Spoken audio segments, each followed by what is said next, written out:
The chocolate cake was warm in my hands. I had baked it early that morning, just like I did every year for Keith's birthday. He was turning 28. On top of the cake, I placed 28 red candles. The gift in my other hand was a silver watch, his grandfather's. Keith always loved it. It was the kind of gift that came with meaning, not just money. If you like our revenge stories, please subscribe for more. We drop powerful news stories every week, filled with truth, emotion, and justice. Don't miss the next one. And remember, some stories hurt, but they heal too. Subscribe now, and join the journey. I smiled as I walked toward the backyard. The music was loud. Laughter floated through the air. I could hear Keith's voice. I waited near the glass door, hoping to surprise him. That's when I heard it. The best birthday gift. Keith said, laughing. It'd be if Mom disappeared from my life forever. I froze. Someone laughed. Dude, that's harsh. He shrugged. She's always around. Controlling everything. I'm too old for that. My hands shook. The cake wobbled. I stepped back from the door, heart pounding. The gift fell from under my arm and hit the floor. 28 years of love. Of cooking, cleaning, working. Of doing everything for him. And now this? I didn't cry. I didn't walk in. I just stood there, letting those words sink deep. Tomorrow everything would change. I stepped away from the door, hiding behind the wall so no one would see me. I held the cake like it was made of glass. My arms felt heavy, my heart even heavier. Keith's words echoed in my ears. I wish she'd disappear forever. He didn't say it in anger. He said it like a joke. That made it worse. I had planned this day for weeks. His favorite food, decorations in the kitchen, balloons tied to his bedroom door. And now I stood outside like a stranger. Through the window, I watched him laughing with his friend Steve. Jim had always been rude, but Keith liked him. I never understood why. I looked at the house I paid for, the car Keith drove, the food he ate, the internet he used for his games. Everything came from me. And he wanted me gone? I walked quietly back to the kitchen, placed the cake on the counter, and sat down. Tears didn't come. Only plans. If disappearing was what Keith wanted, then I would vanish in a way he'd never forget. But first, I needed to understand just how much he depended on me. I pulled out my notebook and a pen. As an accountant, numbers made sense to me when emotions didn't. Mortgage? I paid it. Utilities? Me again. Groceries? Weekly. Keith's car insurance and gas? Covered. Internet, TV, his phone? All mine. He hadn't held a real job in 3 years. Just odd gigs he quit after a week. It's not fulfilling, he'd say. What was fulfilling was spending my money. I did the math. Every month, I spent around $4,000 to keep Keith's life running. That's $48,000 a year. For what? So he could party with friends and laugh about how annoying his mom was? I flipped to a clean page and started listing everything I paid for. The house was in my name. The car. Every single bill. It was time to stop enabling him. I wasn't going to yell. I wasn't going to cry. I was going to disappear, just like he wanted. And when I did, the power, the food, the comfort, everything he depended on, would disappear with me. This wasn't a breakdown. It was a breakthrough. That night, I knocked on Ashley Dave's door. She had been my neighbor and friend for over 20 years. She opened the door in her robe, her hair in rollers, holding a warm cup of tea. Kelly? You okay? I smiled gently. I need to disappear for a while. Her eyes widened. What happened? I stepped in and told her everything. The party. The cake. Keith's words. Ashley didn't gasp. She didn't say, he didn't mean it. She listened like a true friend. He's been taking you for granted for too long, she said finally. You've done everything. Let him learn what everything means. I nodded. But I want to do it right. Legally. Quietly. Ashley sipped her tea. You're staying with me. Starting now. I looked at her porch light. It had always been a symbol of comfort, left on late for her kids, for me when I worked night shifts. Now it would guide me out of my own home. Thanks, Ash, I whispered. She reached for my hand. Let's show him what happens when a mother really disappears. I didn't sleep that night. I made lists. I drew timelines. This was the beginning of the end. The next morning I made coffee. The house was quiet. No good morning. No thank you, nothing. Keith slept late like always. But something inside me had changed. The switch flipped. I wasn't going to beg for love anymore. I wasn't going to fight for a place in my own home. I had given Keith everything, my time, my money, my whole life. And still he said I was the problem. Now I would be gone. But not the way he expected. I opened my laptop and searched for real estate agents. My house was fully paid off. If I sold it, I could start fresh anywhere. Far away from birthday parties that turned into insults. The first email I sent was to a woman named Barbara Rivera. She had glowing reviews and said she could sell homes quickly. I also emailed my lawyer.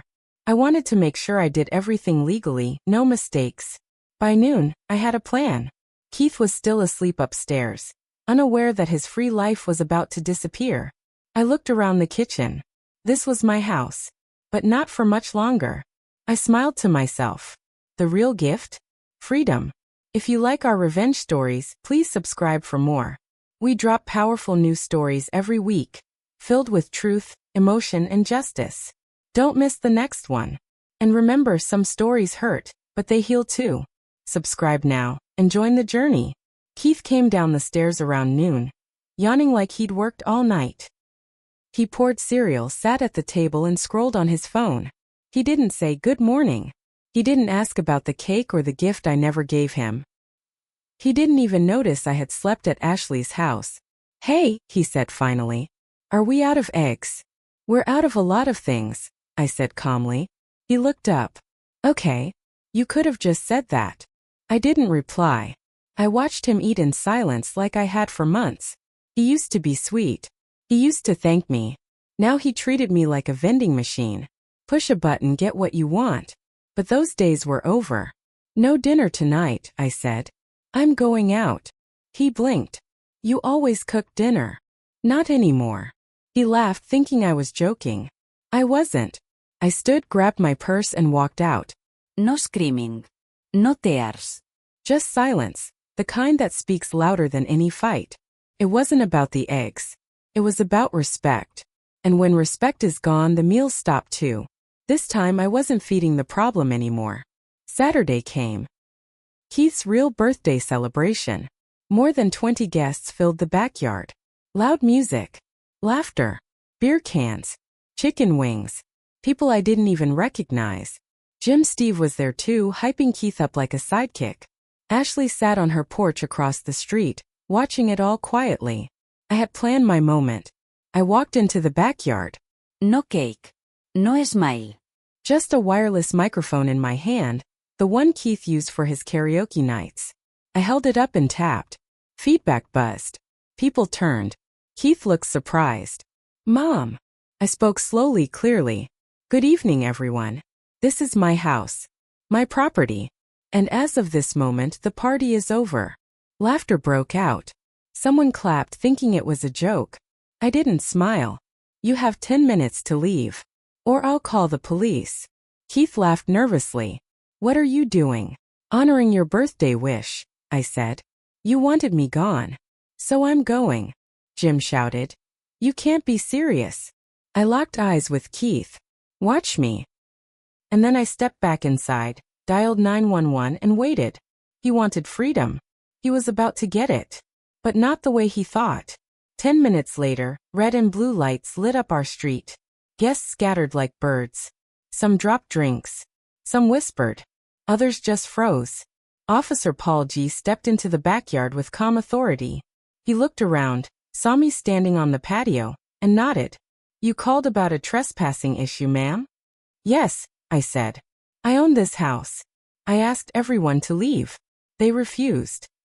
Keith stepped forward, trying to play it cool. Officer, it's just a birthday party.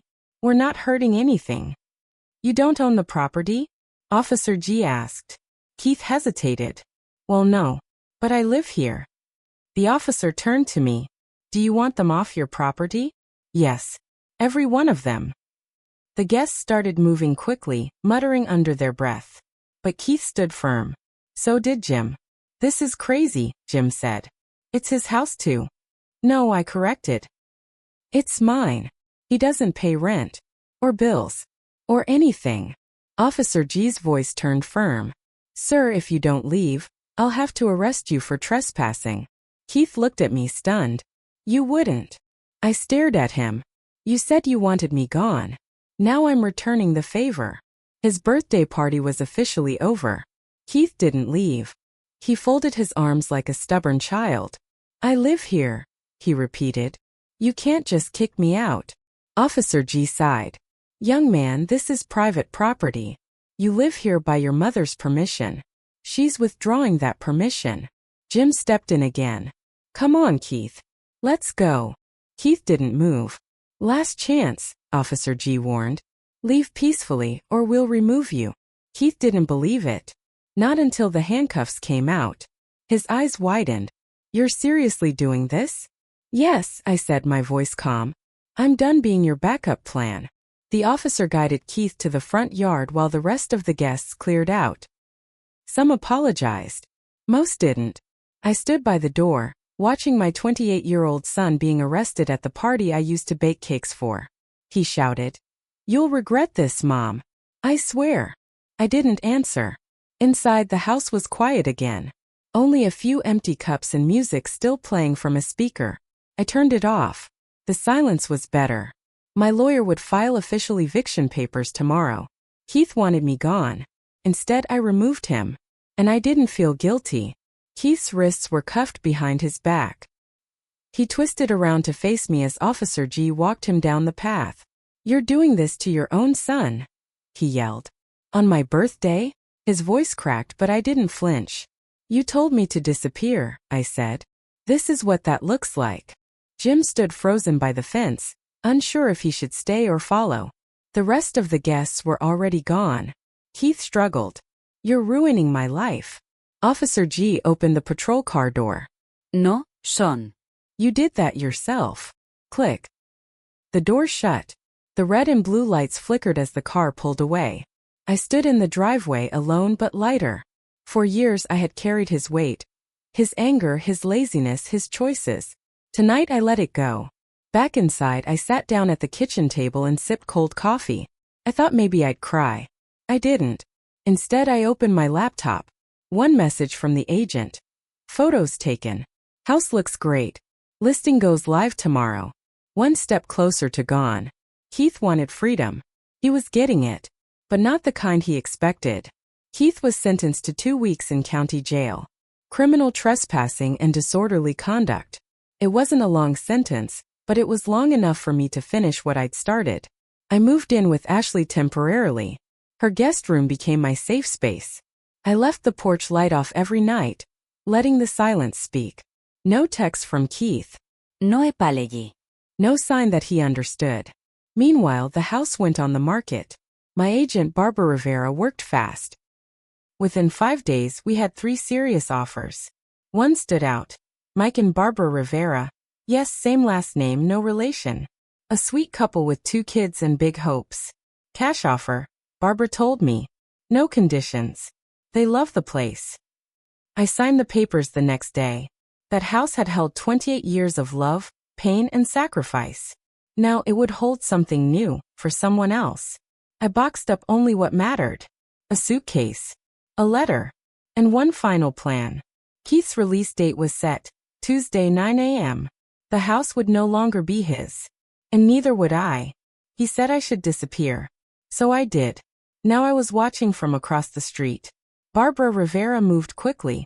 The new buyers were eager to close before Keith's release. Every paper was signed. Every detail was handled. She even arranged the movers. I stood in the empty living room on Sunday afternoon, one day before closing. No photos on the walls. No smell of Keith's cologne or my cinnamon candles. Just quiet. And freedom. Ashley stood beside me. You sure you want to go through with this? I nodded. I've already gone through enough. It's time. We locked up one last time and placed the keys in a small white envelope. Keith's room was now painted soft blue. The Riveras had a son. His bunk bed already stood in the corner, waiting. In the kitchen, a pot of beans simmered on the stove. The smell reminded me of when Keith was 5, chasing toy trucks through that same hallway. But that boy had grown into a man who told me to disappear. Now I had.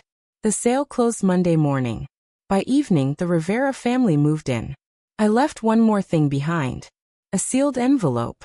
Inside it was a letter with 40 words. The last thing Keith would ever receive from me. Monday evening, I watched from Ashley's upstairs window as the Riveras moved in. Their kids ran across the front lawn, laughing, chasing bubbles. Boxes lined the porch. Bakbazahum kutin. My grilled hot dogs out back. They didn't know the full story. Just that a woman had sold her home quickly, and it was now theirs. They loved it instantly. And that made me happy. For once, the house wasn't full of tension or shouting or slammed doors. It was filled with warmth. The curtains in Keith's old room fluttered. A child's toy robot appeared in the window. A new life had begun, and the old one was gone. Ashley stood beside me. You really did it. I had to, I said. He wouldn't learn any other way. She looked out toward the house. And the letter? In the kitchen drawer. The mom said she'd hand it to him. Ashley took a long sip of her tea. You're calm. I'm free. We stood there quietly, watching the house I once called home.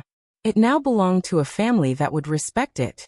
And tomorrow, Keith would find out just how real disappearing could be. He wanted me gone. He was about to get his wish. The letter was short. Just 40 words, written in my neatest handwriting. Keith. You said the best birthday gift would be if I disappeared. So I did. The house is sold. I am gone. You now have the freedom you demanded. Mom. I sealed it in an envelope and handed it to Barbara Rivera Monday night. If a young man named Keith Adams shows up tomorrow, I said, please give him this. She looked concerned. Will he be okay? He'll be confused. Maybe angry. But yes, eventually he'll be okay. She promised to deliver the message. Back at Ashley's, I sat by the window with a blanket and tea. I couldn't sleep. All night I pictured Keith reading those words. Would he cry? Would he scream? Would he finally understand? Part of me still cared. That part would always care. But caring didn't mean staying. I watched the porch light of my old house turn off. A peaceful darkness filled the street. Tomorrow at 9 a.m. Keith would return. And for the first time in his life, he would face the world without me. And without the comfort he never respected.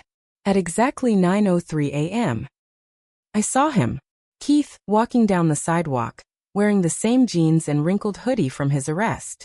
A small clear bag hung in his hand, his jail release items. He looked thinner, tired, but still confident, still entitled.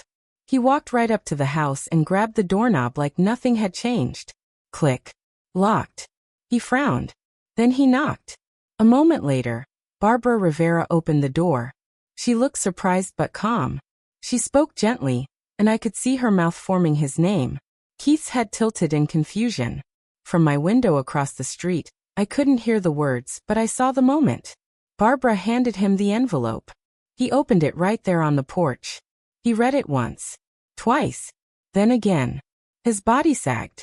His bag dropped to the ground. His lips moved, but nothing came out.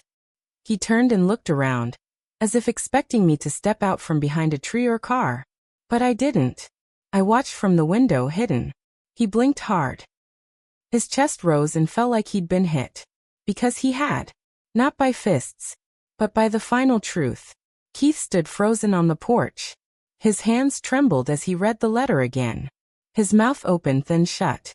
The letter dropped from his hand, fluttering to the welcome mat like a fallen leaf. He turned around slowly, scanning the street. Then he walked to the front door again and knocked harder. Barbara Rivera stepped back outside. Her husband, Mike, stood behind her, protective but polite. I don't understand, Keith said, his voice louder now. This is my house. Barbara shook her head kindly. We bought it last week. It's ours now. That's not possible, he shouted. My mom owns this house. Barbara pulled out a paper from her pocket, the deed. She sold it. I'm sorry. Keith's shoulders slumped. He looked like a child who had lost his way in a crowd. Where is she? He asked. Where's my mom? Barbara paused. She didn't say. Just gave us the letter. Keith's hands balled into fists. He looked around again, eyes glassy. "I have nowhere to go," he whispered. And for the first time in his life, no one rushed to help him, because the person who always had was finally gone. And watching from across the street, I didn't move. Keith sat on the sidewalk just outside what used to be his front yard. The plastic jail bag rested beside him, untouched. Inside it were his wallet, cracked phone, and a single granola bar they gave him on release. His back leaned against the mailbox, my old mailbox. His knees were bent, elbows resting on them, hands covering his face. And then, he cried. Not the fake tears he used when he didn't get his way. Not the angry, guilt-tripping ones he used to manipulate me. These were real. Ugly. Heavy. Sobbing tears. People walked by. Some stared. Some didn't. Barbara peeked through the curtain once but didn't come out. The Riveras had done their part.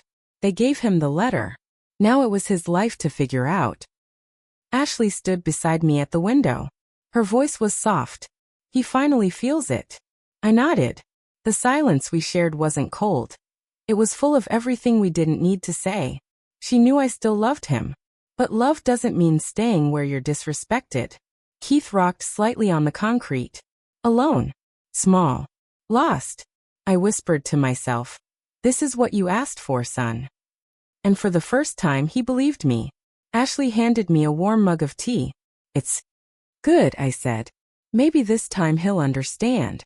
I didn't feel angry anymore. Just tired. I had cried all my tears in private years ago. Every time he slammed a door or rolled his eyes or said I was too much.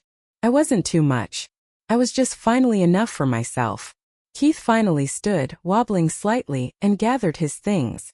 "He's leaving," Ashley whispered. And I whispered back. Now the real story begins. Keith took one step toward the street, then stopped. The letter was still in his hand. His fingers gripped it so tightly, it crumpled at the edges. Then suddenly, as if it burned him, he dropped it again. The envelope floated down like it was made of feathers. It landed by the curb next to his shoes. He looked at it, then looked away. He didn't pick it up this time. Ashley watched with me in silence. We both knew what that meant. Denial. He didn't want it to be real. Didn't want to hold proof that his comfort, his home, and his mother were truly gone. He kicked the envelope lightly with his shoe, like it might disappear if he didn't look at it. Then he turned. No direction. No plan. Just a tired boy in a man's body walking down a street he once ruled from a gaming chair and microwave pizza. Ashley stood. "You still have time to call him back," she said gently. I shook my head.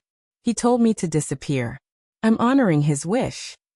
And with that, I picked up the envelope from her table and slipped it into my purse. The original was already gone. I sat in Ashley's guest room later that night, holding the second copy of the letter. The original was probably soaked now, lying by the curb, forgotten like every bedtime story and school lunch I'd ever made. This copy, I kept it for me, a reminder that I followed through, not in anger, but in truth. For years, I had begged Keith with my actions. Please respect me. Please see me. Please try. He never did. So I stopped waiting and gave myself permission to stop asking. I reached into my suitcase and pulled out my journal. For the first time in a long time, I didn't write about Keith.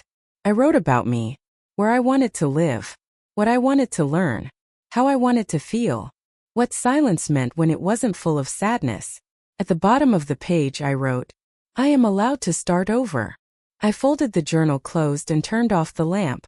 Keith's last words before being arrested were, "You'll regret this."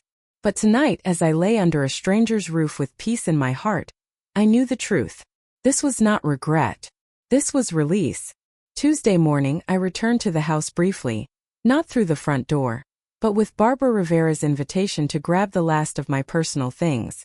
I stepped into the kitchen. It smelled different. Not bad, just unfamiliar. The walls had new paint. The rug was gone. And the fridge was empty.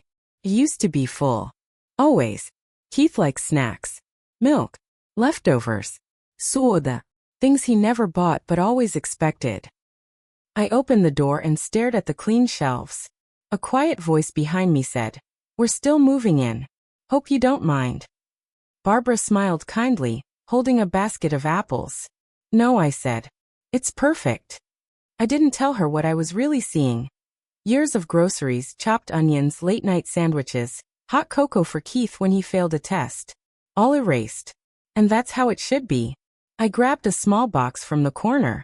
Inside were a few old cookbooks, a framed picture of me and Keith at the zoo when he was 6, and one oven mitt. That's all I took. Barbara walked me out. He came back yesterday. He cried. I know, I said. I saw. I got in my car. The fridge wasn't the only thing empty now. And I was okay with that. That night, my phone rang. It was Keith. I didn't answer. He called again 10 minutes later. Then again. No voicemail. Just missed calls stacked on my screen like broken promises. Ashley glanced at the phone buzzing on the table. You're not going to pick up? I shook my head. Not yet. Are you sure? I've answered every call for 28 years, I said quietly. This time he can sit with the silence. The next morning there were 6 missed calls and 1 text. Mom, where are you?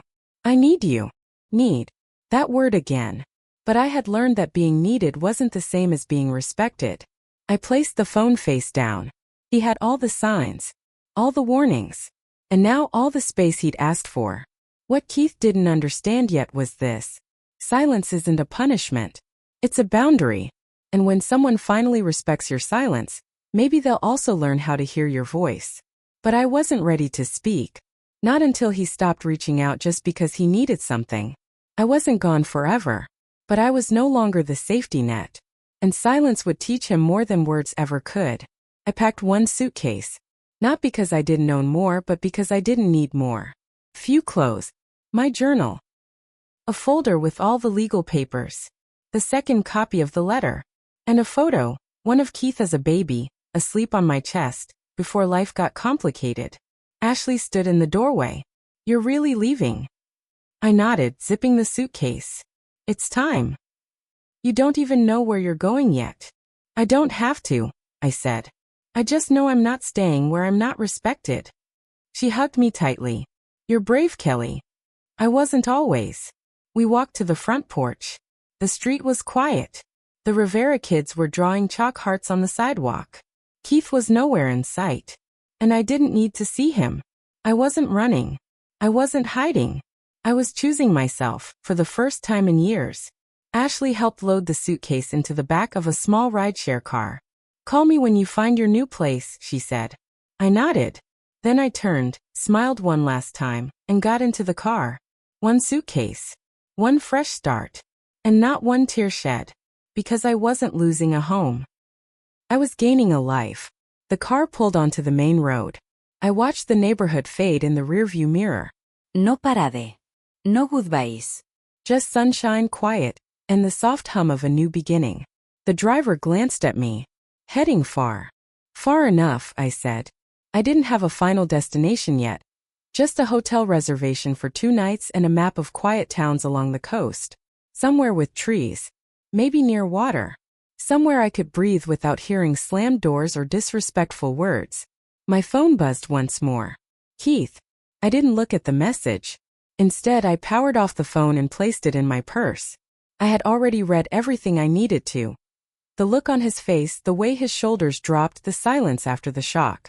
He had finally received the gift he asked for. And now I was receiving mine. Freedom. Peace. Possibility. The car rolled on. No more birthday cakes that ended in insults. No more rooms filled with tension. No more pouring from an empty cup.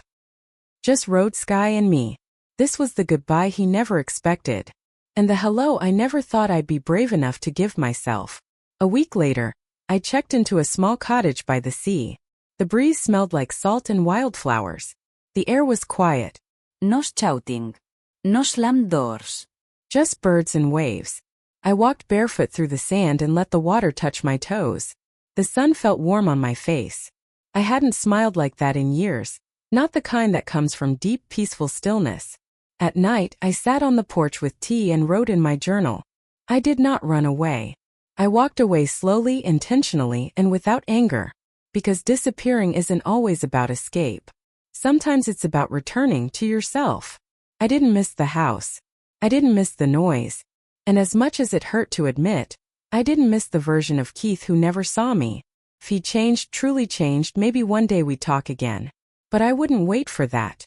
Because I had already returned to the woman I used to be before I became a shadow in my own life. Kelly Adams had finally disappeared. Not out of spite, but out of love for herself. And this time, no one was going to take that away. If this story moved you, don't forget to like the video, subscribe for more powerful narratives, and share your thoughts in the comments. We'd love to hear what part hit you the hardest. Thanks for watching.